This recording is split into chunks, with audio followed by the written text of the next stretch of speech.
ഇന്നത്തെ ഏറ്റവും പുതിയ വീഡിയോയിലേക്ക് ഇവർക്കും സ്വാഗതം. നമ്മുടെ മലയാളത്തിന്റെ ഇക്കാലത്തെയും അഭിമാന താരം ലാലേട്ടൻ ബോക്സ് ഓഫീസിലാണെങ്കിലും ബോക്സ് ഓഫീസിന് പുറത്തും ഒരുപാട് നേട്ടങ്ങളാണല്ലോ ഈ 2025 വർഷം നേടിയെടുത്തത്.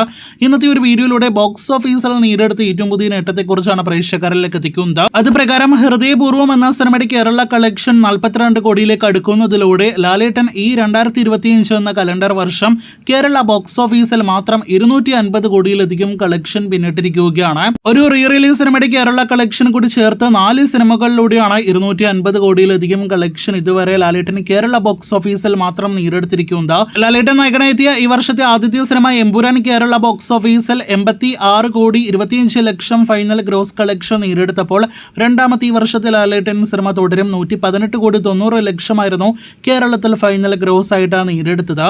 തുടരും എന്ന സിനിമയ്ക്ക് ശേഷം ഹൃദയപൂർവ്വത്തിനിടയിൽ ലാലേട്ടന്റെ ഛോട്ടാ മുംബൈ എന്ന സിനിമ തിയേറ്ററുകളിൽ റീ റിലീസ് ചെയ്തപ്പോൾ നേടിയെടുത്തത് 3 കോടി 61 ലക്ഷം രൂപ ഗ്രോസ് കളക്ഷൻ ആയിരുന്നു. ഇപ്പോഴത്തെ ഏറ്റവും ഒടുവിൽ തിയേറ്ററുകളിലേക്ക് എത്തിയ ഹൃദയപൂർവ്വം 41 കോടി 80 ലക്ഷം ഗ്രോസ് പിന്നിട്ട് 42 കോടിയിലേക്ക് കേരള കളക്ഷൻ അടുക്കുന്നു.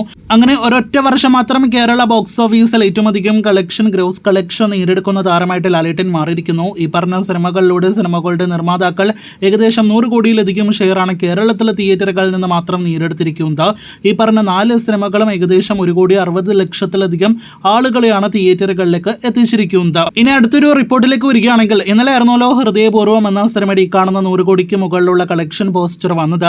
അത് തിയേറ്റർ കളക്ഷൻ അല്ല, ബിസിനസ് ഉൾപ്പെടെയുള്ള കളക്ഷൻ ആണ് എന്ന് ആ പോസ്റ്ററിൽ നിന്ന് വ്യക്തമാണ്. പക്ഷെ അത് അറിഞ്ഞോ അറിയാതെയോ ഭാവിച്ചുകൊണ്ട് ഇതിനോടൊപ്പം തന്നെ ഹൃദയപൂർവ്വം കളക്ഷൻ തള്ളാണ് എന്നൊക്കെ പറഞ്ഞ് സോഷ്യൽ മീഡിയയിൽ വലിയ കരച്ചിലായിരുന്നു ഇന്നലെ വൈകിട്ടോടെ കാണുവാനായിട്ട് കഴിഞ്ഞ ഒരുപാട് നാളുകളായിട്ട് ലാലേട്ടനാണല്ലോ നമ്മുടെ സോഷ്യൽ മീഡിയയിൽ ഏറ്റവും വലിയ താരമായിട്ട് മാറിയിരിക്കുന്നത്. അവാർഡുകൾ കൊണ്ടും അതോടൊപ്പം തന്നെ ബോക്സ് ഓഫീസ് കളക്ഷൻ കൊണ്ടെല്ലാം തന്നെ വലിയ താരമൂല്യത്തിലേക്കാണ് ലാലേട്ടൻ ഇതിനോടൊപ്പം തന്നെ വളർന്നു കഴിഞ്ഞിരിക്കുന്നത്.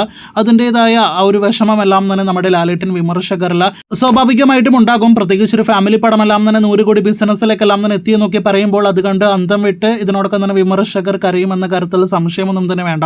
പ്രത്യേകിച്ച് മലയാളത്തിലെ ചില പ്രമുഖ നടന്മാരായിരുന്നു ഹൃദയപൂർവ്വത്തിലെ നായകനെങ്കിൽ ഈ വർഷം അവരുടെ പരാജയപ്പെട്ട സിനിമകളുടെ ഫൈനൽ കളക്ഷന്റെ ആ ലെവൽ കളക്ഷനിലേക്ക് ഒതുങ്ങിപ്പോയേനെ. അതുപോലെ സിനിമയുടെ OTT സാറ്റലൈറ്റ് വിൽപ്പന 25 കോടി രൂപയ്ക്ക് വിറ്റഴിച്ചു എന്നൊക്കെ പറയുന്നത് ചില കൂട്ടർക്ക് അത് സഹിക്കാനാവാത്ത ഒന്നാണ്. പ്രത്യേകിച്ച് നമുക്ക് എല്ലാവർക്കും അറിയാം മലയാളത്തിലെ ചില പ്രമുഖരുടെ സിനിമകളൊന്നും തന്നെ OTT സാറ്റലൈറ്റ് ഡീൽസ് ഒന്നും തന്നെ നടക്കുന്നില്ല എന്ന്. അപ്പോഴാണ് ലാലേട്ടൻ സിനിമയുടെ OTT സാറ്റലൈറ്റ് ഡീൽ 25 കോടിക്ക് നടക്കുന്നത്. ഇനി ഈ പറഞ്ഞ OTT സാറ്റലൈറ്റ് ഡീലിലൂടെ 25 കോടി കിട്ടുന്നത് തള്ളാണെന്നൊക്കെ പറഞ്ഞ് ഇതിനോടൊക്കെ തന്നെ ചിലർ രംഗത്തെത്തുന്നുണ്ട്. ഒരു കലണ്ടർ വർഷം 200 കോടിയിലധികം കളക്ഷൻ നേടിയെടുത്ത നടന്റെ തൊട്ടടുത്ത സിനിമ ഈ പറഞ്ഞ തുകയ്ക്ക് 25 കോടിക്ക് വിറ്റഴിച്ചില്ലെങ്കിലേ അത്ഭുതമുള്ളൂ. പ്രത്യേകിച്ച് ഒരു ഫാമിലി പടത്തിന് പോലും ആ സിനിമയുടെ ബഡ്ജറ്റ് ഈ പറഞ്ഞ ബിസിനസ്സിലൂടെ തിരിച്ചു പിടിക്കാനായിട്ട് കഴിഞ്ഞിട്ടുണ്ടെങ്കിൽ അവിടെയാണ് ലാലേട്ടന്റെ സ്റ്റാർഡം, ലാലേട്ടന്റെ പവർ ഏത് ലെവലാണ് എന്ന് ഒരിക്കൽ കൂടി വ്യക്തമാകുന്നത്. ഇങ്ങനെയുള്ള സ്റ്റാർഡവും ബോക്സ് ഓഫീസ് പവറൊന്നും കാണാത്ത നടന്മാരുടെ ഫാൻസ് എല്ലാം തന്നെ ചെറിയ പിള്ളേരുടെ വരെ ക്രെഡിറ്റ് എടുക്കാനായിട്ട് നോക്കുന്ന ഒരു അവസ്ഥയിലേക്ക് മലയാള സിനിമ പോയിരിക്കുന്നു എന്ന് ഞാൻ പ്രത്യേകം പറയേണ്ടതില്ലല്ലോ. അപ്പോൾ കാത്തിരിക്കും ഇതുപോലുള്ള ലാലേട്ടൻ സിനിമകളുടെ നേട്ടങ്ങൾ അറിയുവാനായിട്ട്.